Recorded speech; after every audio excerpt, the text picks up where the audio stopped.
Olá, tudo bem? Me chamo professor Danda, leciono matemática na rede pública e privada do nosso município e estamos aqui para vivenciar uma habilidade voltada para o 6º ano. E no vídeo de hoje iremos trabalhar problemas que tratam da partição de um todo em duas partes desiguais, envolvendo a razão entre as partes e entre uma das partes e o todo. Bem, vamos dar ênfase neste vídeo a essa primeira parte do objeto de conhecimento, que é problemas que tratam da partição de um todo em duas partes desiguais. Eu volto mais uma vez com o problema da nossa aluna Denise, aluna da Escola Municipal Deputada Cristina Tavares. Adora trabalho com pinturas e resolveu fazer uma homenagem à sua professora de artes, pintando um belo quadro com mistura de tintas. Observe o que ela diz. Preparei uma mistura com duas cores de tinta, vermelha e amarela. Para cada parte de tinta vermelha da mistura, utilizei duas partes de tinta amarela. Vejam que nessa parte é importante você se destacar que para cada parte de tinta vermelha, ou seja, para uma parte de tinta vermelha, ela utilizou duas partes de tinta amarela. Na alternativa B, pois a alternativa A respondemos no vídeo anterior, pergunta-se o seguinte: quantos mililitros de tinta vermelha e amarela são necessários para obter 300 mililitros de tinta na mistura? Olha, eu posso dizer e demonstrar essa mistura da seguinte forma: uma parte de tinta vermelha e duas partes de tinta amarela.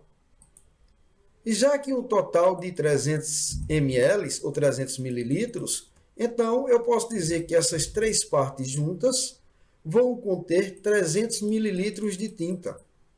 Isso significa que cada uma dessas partes vão conter 100 mililitros de tinta. E o que é que se pergunta aqui?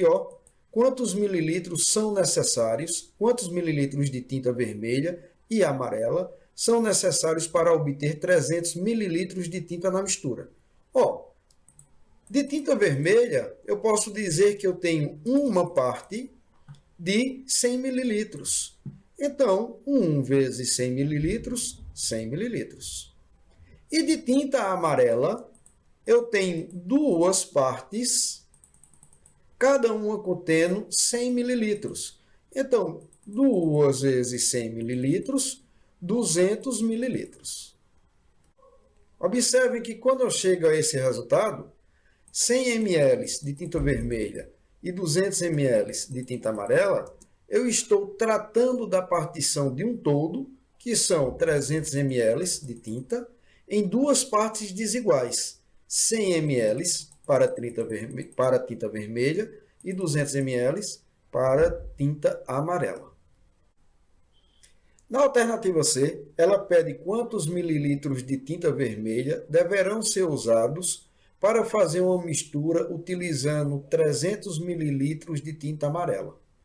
Vejam que é importante frisar que para cada parte de tinta vermelha, ou seja, para uma parte de tinta vermelha, vou utilizar duas partes de tinta amarela. Então eu posso dizer que essa representação é a representação total da mistura. Uma parte de tinta vermelha e duas partes de tinta amarela. A pergunta C está perguntando quantos mililitros de tinta vermelha deverão ser usados para fazer uma mistura utilizando 300 mililitros de tinta amarela. Isso significa que essas duas partes somam um total de 300 mililitros. Ou seja, eu posso concluir que cada uma delas, já que são partes repartidas igualmente, contém 150 mililitros. Danda, se são partes repartidas igualmente, então essa daqui vermelha, essa parte vermelha, também deverá conter 150 mililitros. Então eu posso dizer que eu tenho uma vez, ou seja, uma parte, de 150 ml, que é igual a 150 ml. Na alternativa D, ele pergunta qual o total de tinta em mililitros obtido na alternativa C. Vou voltar aqui o que nós fizemos lá na alternativa C, não é? Foi esse diagramazinho aqui, onde essa parte de tinta vermelha representa a parte de tinta vermelha da mistura e essas duas partes de tinta amarela representam as duas partes de tinta amarela. E podemos observar que cada uma dessas partes equivalem a 150 mililitros de tinta. Olha, se eu tenho 3 partes de 150 mililitros, então eu posso dizer que o total vai ser 3 vezes 150 mililitros, ou seja, 450 mililitros.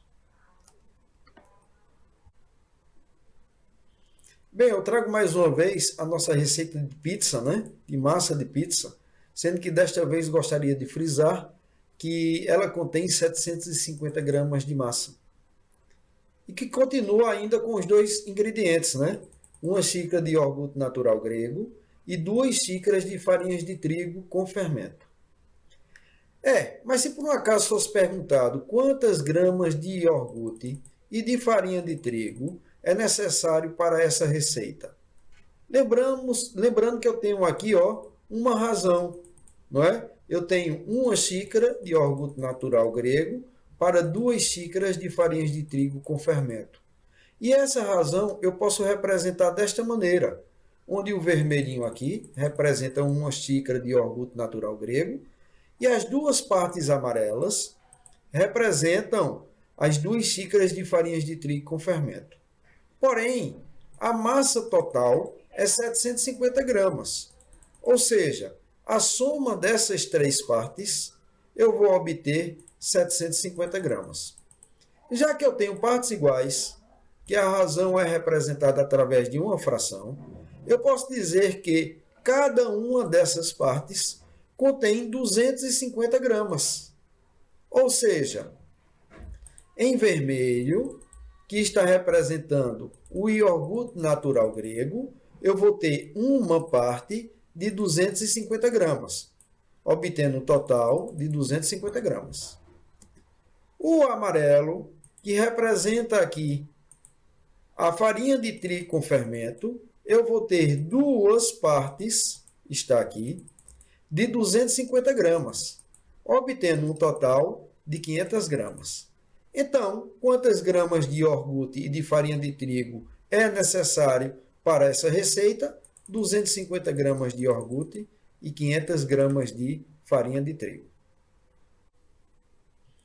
E se na nossa receita de massa de pizza viesse a seguinte pergunta: quantas gramas de iogurte são necessários para uma receita que utiliza 400 gramas de farinha de trigo?